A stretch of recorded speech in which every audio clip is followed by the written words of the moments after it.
여러분은 조선과 일본 국력이 큰 차이로 벌어진 시점이 언제라고 생각하시나요? 사람마다 의견이 다를 순 있겠지만 대체적으로 메이지 유신을 기준으로 1800년대 말에서 1900년대 초라고 보고 있는데요. 이 시점을 기준으로 조선에 비해 일본은 비교할 수 없을 정도로 기술력을 비롯해 모든 부분에서 앞서갔다고 해도 과언이 아니죠. 앞선 근대화를 발판으로 일본은 1800년대 말부터 6.25를 거쳐 현재까지 한국보다 경제 규모 면에서 앞서 있다고 볼 수 있습니다.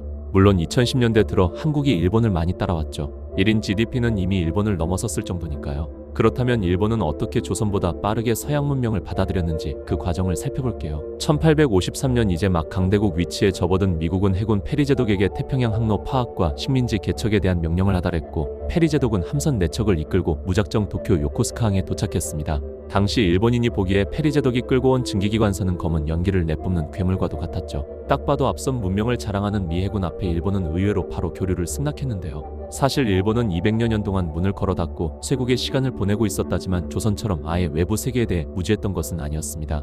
유일하게 대외 소통으로 쓰일 수 있었던 창구인 나가사키를 통해 네덜란드와 300년 가까이 거래를 하고 있었기 때문이죠. 때문에 17에서 18세기 일본의 지식 계층 사이에는 네덜란드어를 구사하고 유럽의 천문학과 지리학 그리고 의학에 능통한 사람들이 덜어 있는데요. 심지어 13년 전 아편전쟁에서 영국 군함에게 탈탈 털린 청나라 소식도 익히 알고 있었기에 미 해군이 오자 바로 개항을 결정하게 되었습니다. 같은 시기 한국은 흥선대원군이 집권한 시기로 흔히 알고 있는 쇄국 정책을 펼쳤던 때라 근대화의 근자도 꺼내지 못할 때였죠. 갑작스럽게 일본의 문호가 개방되면서 많은 일본인들이 서방 문물에 대해 관심을 가지기 시작했는데요. 그러던 중 시부사와 에이치라는 청년은 유럽으로 갈 수 있는 기회를 얻게 되죠. 1867년 27살의 시부사와는 일본 대표단의 일원으로 프랑스 파리 만국 박람회에 참가하게 된 것인데요. 당시 만국 박람회는 첨단 문물들을 전시하는 행사였기 때문에 국가 간의 치열한 산업화 경쟁의 장이었습니다. 아시아 변방에서 온 일본인들은 난생 처음 보는 신기한 물건들의 입을 다물 줄을 몰랐습니다. 하지만 급하게 이루어진 개방이었기에 당연히 서방 국가들은 곧바로 탐욕을 드러내었는데요. 미국의 일본 문호 개방 소식을 듣고 앞다투어 영국과 프랑스, 러시아 등이 몰려들었고 그들과도 일본은 차례대로 조약을 맺어야 했죠. 이후 일본은 한동안 여느 서방의 문호를 개방한 나라들과 마찬가지로 저가의 원료 공급지로 전락해버리고 맙니다. 여기까지만 보면 일본도 인도나 여타 다른 나라처럼 서구 열강의 식민지화되는 것은 시간 문제였죠. 하지만 여기서 일본의 젊은 천황은 적극적으로 개혁을 시도했는데요. 봉건체제 철폐, 근대적 중앙집 권국가 출범, 신분제도 철폐, 자유보장, 의무교육과 징병제, 성씨 사용 등 그 당시의 파격적인 개혁을 통해 일본도 자체적인 근대화를 시작했습니다. 여기서 메이지 천황은 멈추지 않았는데요. 1871년 무려 100명이 넘는 사절단을 각국의 서방 나라들의 파견해 선진 문물과 시스템을 배워오라고 시켰죠. 일본 입장에서는 큰 도전이었던 게 이 프로젝트에 1년 재정 수입의 2% 넘게 투자를 했습니다. 이후 사절단은 2년 가까운 시간 동안 무려 100권이 넘는 시찰록을 가지고 돌아왔는데요. 특히 독일의 빠른 발전에 큰 감명을 받고 아시아의 독일이 되겠다는 목표를 세운 일본이었죠. 독일은 산업화를 정부가 하면 속도가 느리다면서 시작은 정부가 하되 바로 민간으로 넘겨야 빠른 발전이 가능하다고 조언했습니다.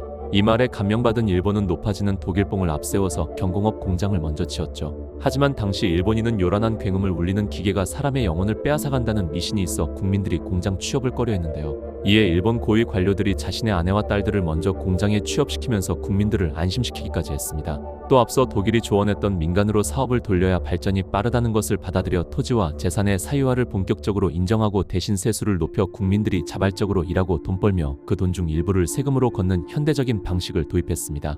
덕분에 발전 속도는 빨랐으며 막대한 세수로 국가의 창고도 든든해졌죠. 이렇게 빠른 발전을 거듭한 일본은 1910년 당시 일본 남성의 95%, 여성은 90% 이상의 고등교육을 받게 되었고 영국과 일본의 철도 길이 차이는 메이지 유신 전 1000배에서 40년 만에 4배까지로 줄게 되었죠. 하지만 여전히 일본은 배고팠고 더 고도화된 공업화로 서방을 넘어 강력한 군대를 가지기를 원했습니다. 사실 메이지 유신의 가장 궁극적 목표는 처음부터 강력한 군대라고 해도 과언이 아니었죠. 당시 서구 열강들은 앞다투어 세력 확장을 위해 식민지에 목숨을 걸 때였고 일본도 서구 열강의 행동을 고스란히 모방하여 무력쟁탈전에 동참하게 되었죠. 1894년 청일전쟁, 1904년 러일전쟁, 메이지 유신을 발판 삼아 뒤에서 철저하게 전쟁을 준비한 일본은 적극적인 대외 진출을 위한 전쟁을 통해 당시 강대국이었던 청과 러시아를 모두 꺾는 이변을 보여줬는데요. 청일전쟁 승리로 당시 일본이 중국에 받아낸 배상금만 해도 한 해 정도 수입의 4배가 넘을 정도였습니다. 이렇게 전쟁의 돈맛을 본 일본은 국군주의를 본격적으로 펼쳤고 생각보다 강한 일본의 서방 열강들도 인정하기 시작했죠. 급기야 일본은 1895년 대만에 이어 1910년에는 한국을 아예 식민지화시킴으로써 아시아에서 가장 강한 나라가 되었는데요. 그런 일본은 겁을 점점 상실해 2차 세계대전에 뜬금없이 미국 진주만을 선제 공격하는 일본 역사상 최악의 실수를 저질렀고 결국 미국에게 원폭 2방을 맞고 항복했죠. 2차 세계대전 패전국이 된 일본은 가지고 있던 식민지도 다 빼앗겼으며 메이지 유신 때부터 80년 동안 쌓아온 근대화는 한 번의 잿더미가 되었습니다.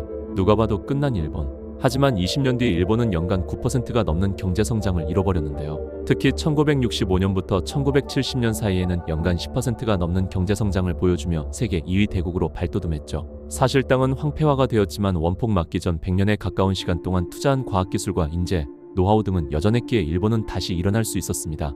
물론 6.25 같이 일본 입장에서 호재인 운도 따랐죠. 이렇게 일본이 1800년대 후반에 서구열강의 강제 문호개방을 요구받은 뒤로 어떻게 위기를 기회로 바꿨는지에 대해 살펴보았는데요. 이런 것들을 보면 눈에 보이는 하드웨어도 중요하지만 결국 눈에 보이진 않지만 차근차근 쌓아온 소프트웨어가 얼마나 나라의 기반을 탄탄하게 하는지가 더 중요해 보이네요.